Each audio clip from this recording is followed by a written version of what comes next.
Welcome to స్వతంత్ర TV. నా పేరు రహీం. ముందుగా హెడ్లైన్స్ చూద్దాం. బీఆర్ఎస్ బీజేపీ నేతలపై తీవ్ర విమర్శలు, తమపై అసత్య ప్రచారం చేస్తున్నాయన్న మంత్రి ఉత్తమ్.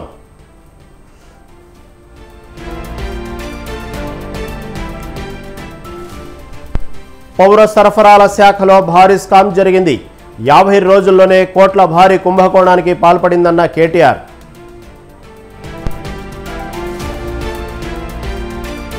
జూన్ 4న మోదీ సర్కారు కొలువుదీరడం ఖాయం. ఎన్డీఏ కూటమి ప్రభుత్వాన్ని ఏర్పాటు చేయబోతోందన్న మోదీ.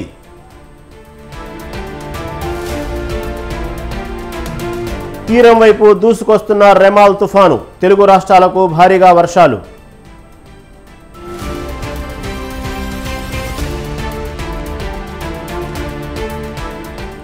కోల్కతా హైదరాబాద్ మధ్య ఫైనల్ పోరు, చెన్నైలో వేదికగా మ్యాచ్.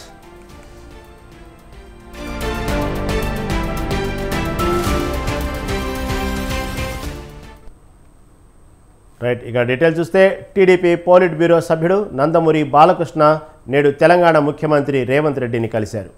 సీఎం రేవంత్ రెడ్డి నివాసానికి వెళ్లిన బాలకృష్ణ ఆయన తాజా రాజకీయాలపై చర్చించారు. బాలయ్యతో పాటు రేవంత్ రెడ్డి నివాసానికి వెళ్లిన వారిలో బసవతారకం క్యాన్సర్ ఆసుపత్రి ట్రస్ట్ సభ్యులు కూడా ఉన్నారు. కాగా బాలకృష్ణ రేవంత్ మధ్య సమావేశంలో ఏపీ రాజకీయాలు కూడా ప్రస్తావనకు వచ్చినట్టు తెలుస్తోంది.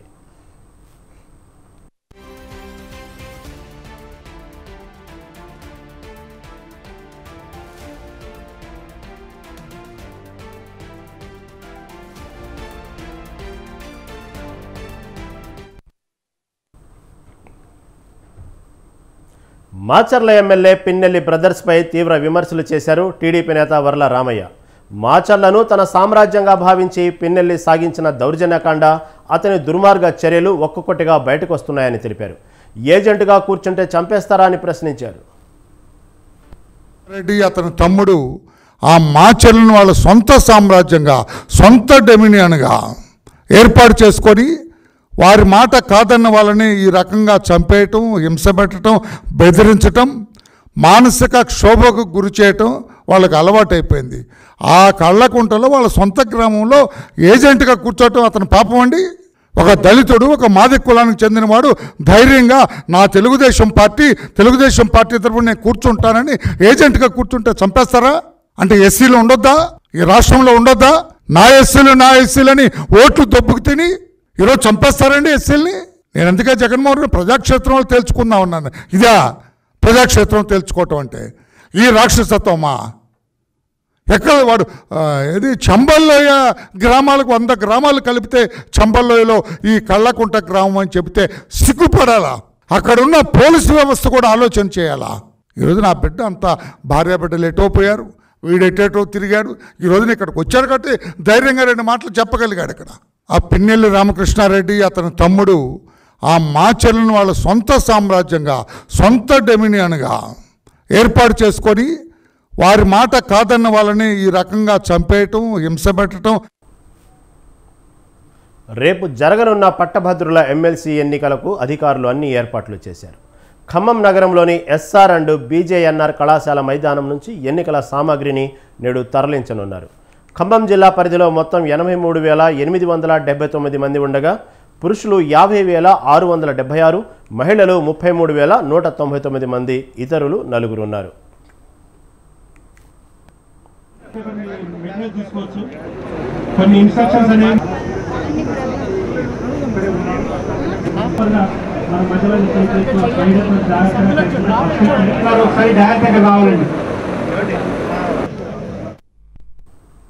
ఇక భద్రాద్రి కొత్తగూడెం జిల్లా పరిధిలో 40,146 మంది ఓటర్లు ఉండగా పురుషులు 22,590 మంది, మహిళలు 17,156 మంది ఉన్నారు. వీరి కోసం మండల కేంద్రాలు, పట్టణాల్లో పోలింగ్ కేంద్రాలు ఏర్పాటు చేశారు. ఖమ్మం జిల్లా పరిధిలో 118 పోలింగ్ కేంద్రాలను ఏర్పాటు చేయగా ఖమ్మం పట్టణంలో 57 ఉన్నాయి. భద్రాద్రి కొత్తగూడెం జిల్లాలో 55 పోలింగ్ కేంద్రాలను ఏర్పాటు చేశారు. బ్యాలెట్ బాక్సులను సిద్ధం చేశారు. ప్రతి పోలింగ్ కేంద్రంలో ఒక పోలింగ్ పీఓ, ఒక ఏపీఓ, 2 అసిస్టెంట్లు ఎన్నికల విధుల్లో పాల్గొనబోతున్నారు. అన్ని పోలింగ్ కేంద్రాల వద్ద భారీ బందోబస్తు కూడా ఏర్పాటు చేశారు. పోలింగ్ అనంతరం నేరుగా బ్యాలెట్ బాక్సులను నల్గొండ స్ట్రాంగ్ రూమ్కు తరలించనున్నారు. జూన్ 5వ తేదీన ఓట్లు లెక్కించనున్నారు.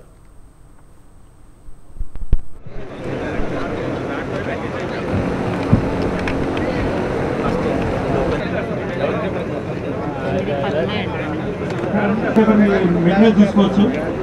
కొన్ని ఇన్స్ట్రక్షన్స్ అనేవి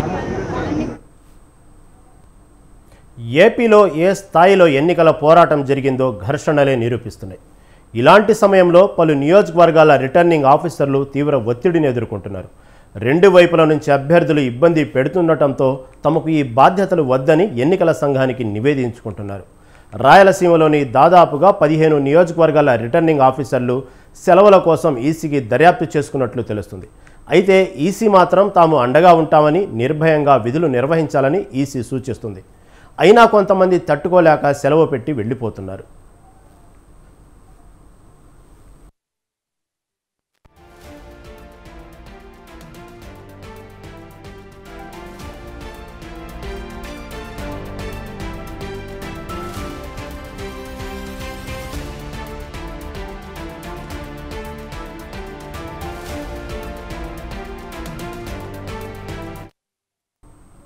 తాడిపత్రి ఘటనల నేపథ్యంలో సిట్ అధికారుల తిష్టతో తీవ్ర ఒత్తిడికి గురవుతున్న రిటర్నింగ్ అధికారి రాంభూపాల్ రెడ్డి సెలవుపై వెళ్లిపోయినట్లుగా తెలుస్తుంది.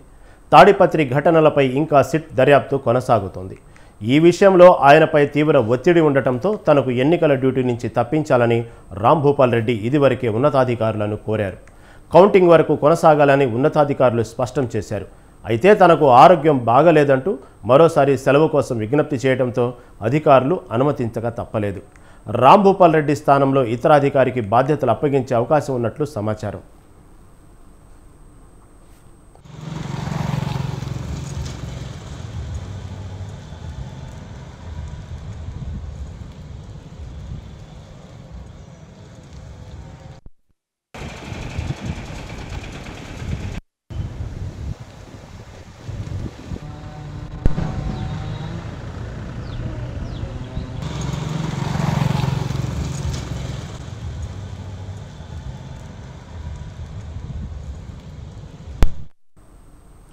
తాడిపత్రిలో ఎలాంటి ఫలితం వచ్చినా రావణ కాష్టం జరుగుతుందన్న ఆందోళన కనిపిస్తుంది.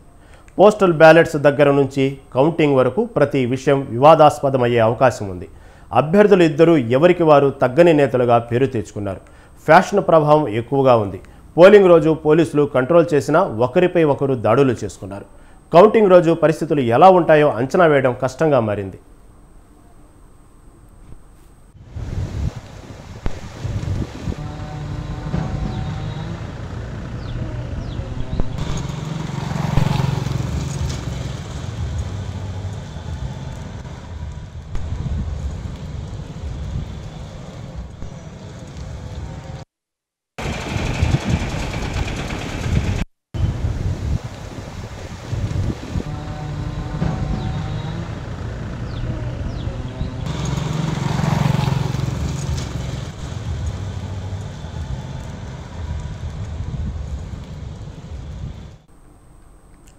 తాడిపత్రిలో ఎవరు గెలిచినా ఎవరు ఓడిపోయినా రాష్ట్రంలో ప్రభుత్వం మారినా మారకపోయినా గొడవలు జరగడం ఖాయంగా కనిపిస్తుంది. తాడిపత్రిని అత్యంత సమస్యాత్మక ప్రాంతంగా గుర్తించిన ఈసీ కేంద్ర బలగాలను పంపింది. గొడవలు జరిగే అవకాశం ఉన్న ప్రతి చోట బలగాలను మోహరించింది. ఫలితాలు వచ్చిన 2 వారాల వరకు భద్రత ఉంటుందని చెబుతున్నారు. అయితే ఈ బాధ్యత అంతా రిటర్నింగ్ అధికారులే చూసుకోవాల్సి ఉంటుంది. కఠినంగా వ్యవహరిస్తే తర్వాత అధికారంలోకి వచ్చేవారు వేధిస్తారన్న అనుమానాలు కూడా ఉన్నాయి. దీంతో ఆర్ఓలు ఎందుకైనా మంచిదని సెలవులు కోరుతున్నట్లుగా తెలుస్తుంది.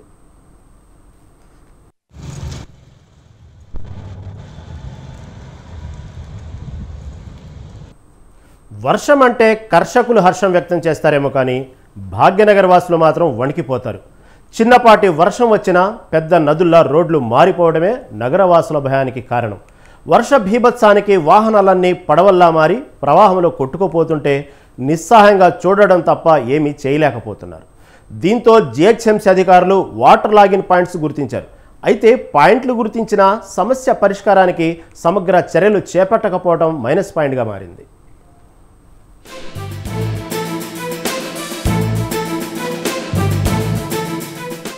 వర్షాకాలానికి ముందే వరుణుడు గ్రేటర్ హైదరాబాద్ ప్రజలకు ట్రైలర్ చూపించాడు.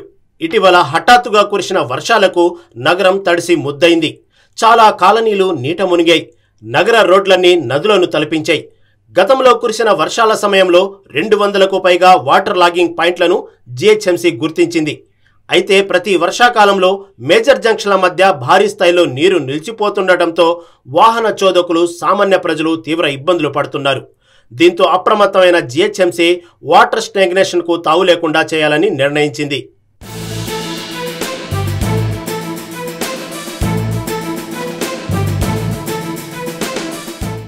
వర్షాకాలానికి బాగా ముందే కార్యాచరణ ప్రణాళికతో ముందుకెళ్లాలని అధికారులు నిర్ణయించుకున్నారు. ఇందుకు అనుగుణంగా వాటర్ లాగింగ్ పాయింట్ల వద్ద ప్రమాదాలు జరగకుండా మ్యాన్ హోల్డ్లను సరిచేస్తున్నారు. జీహెచ్ఎంసీ ఖైరతాబాద్ జోన్ కిందకి వచ్చే బంజారా హిల్స్, జూబ్లీ హిల్స్, వెంకటేశ్వర కాలనీ, సోమాజిగూడ, ఖైరతాబాద్ డివిజన్ల పరిధిలో 18 చోట్ల వరద నీరు నిలిచిపోతుందని జీహెచ్ఎంసీ గుర్తించి వాటి వివరాలను జలమండలి అధికారులకు అందజేసింది. అటు ట్రాఫిక్ పోలీస్ శాఖ, ఇటు జీహెచ్ఎంసీ ఈ 2 విభాగాల అధికారులు ఖైరతాబాద్, జూబ్లీహిల్స్ నియోజకవర్గాల్లో 121 వాటర్ లాగింగ్ పాయింట్లను గుర్తించడమే కాకుండా ఆ ప్రాంతాల పూర్తి వివరాలను జలమండలికి అప్పగించారు. వాటర్ లాగింగ్ పాయింట్లలో జలమండలికి చెందిన డ్రైనేజీ మ్యాన్ హోల్డ్ల మూతలు ఉన్నాయో లేదో, అక్కడ రక్షణ ఏర్పాట్లు ఎంతవరకు ఉన్నాయో పరిశీలించాలని సూచించారు.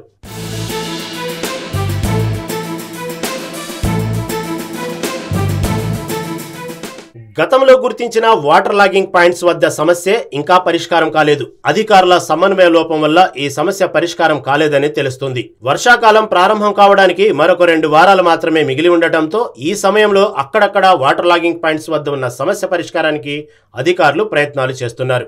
అయితే ఈ వర్షాకాలంలో పూర్తి స్థాయిలో గ్రేటర్ సిటీ అంతా జల సమస్యలు పరిష్కారం అయ్యేలా కనిపించడం లేదని అధికారులు చర్చించుకుంటున్నట్లు తెలిసింది. రాబోయే వర్షాకాలంలో వాటర్ లాగింగ్ పాయింట్స్ వల్ల ఇబ్బందులు తలెత్తే అవకాశం ఉన్నందున ముందస్తుగానే ఆయా ఏరియాల్లో, ఆయా కాలనీల్లో సైన్ బోర్డులు పెట్టి ప్రజలను అప్రమత్తం చేయాలని గ్రౌండ్ లెవెల్ నుంచి సూచనలు వచ్చాయి. అయితే ఆ దిశగా అడుగులు పడిన దాఖలేమీ కనిపించడం లేదు.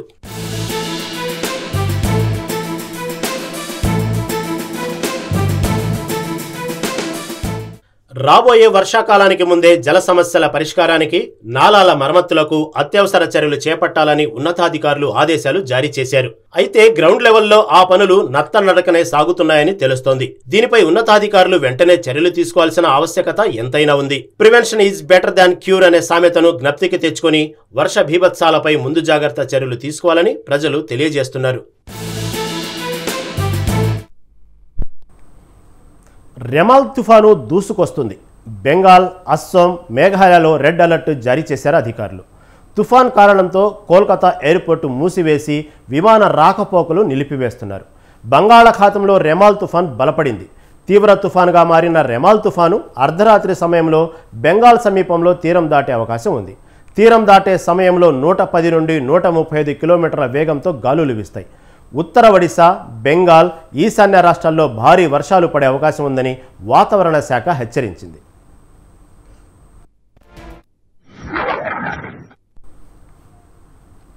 మధ్యప్రదేశ్లోని భోపాల్లో చోటు చేసుకున్న ప్రకృతి వింత అందరినీ ఆశ్చర్యపరుస్తుంది. వేప చెట్టుకు మామిడి పండు వేలాడుతూ కనిపించడం చూపులను అవాక్కు చేస్తుంది. మధ్యప్రదేశ్ రాష్ట్ర మంత్రి ప్రహ్లాద్ సింగ్ పటేల్ అధికారిక నివాస ప్రాంగణంలో ఉన్న వేప చెట్టుకు మామిడి పండు వేలాడుతూ కనిపించింది. దీంతో ఆ చెట్టును మంత్రి స్వయంగా వీడియో తీసి సోషల్ మీడియాతో పంచుకున్నారు. వేప చెట్టుకు మామిడికాయలు గుత్తలు గుత్తలుగా వేలాడుతుండటం అందులో కనిపించింది. దీంతో ఈ వీడియో ఒక్కసారిగా వైరల్ అయింది.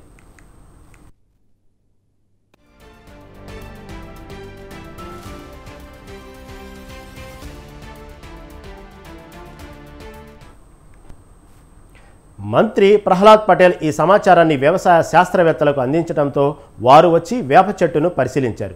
ఈ చెట్టుకు సుమారు 20 నుంచి 25 ఏళ్ల వయసు ఉంటుందని అంచనా వేశారు.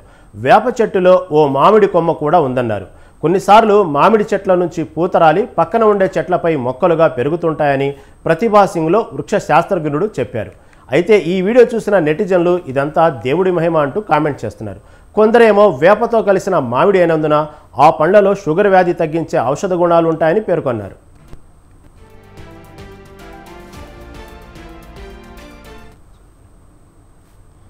ఇవి ఇప్పటివరకు అప్డేట్స్.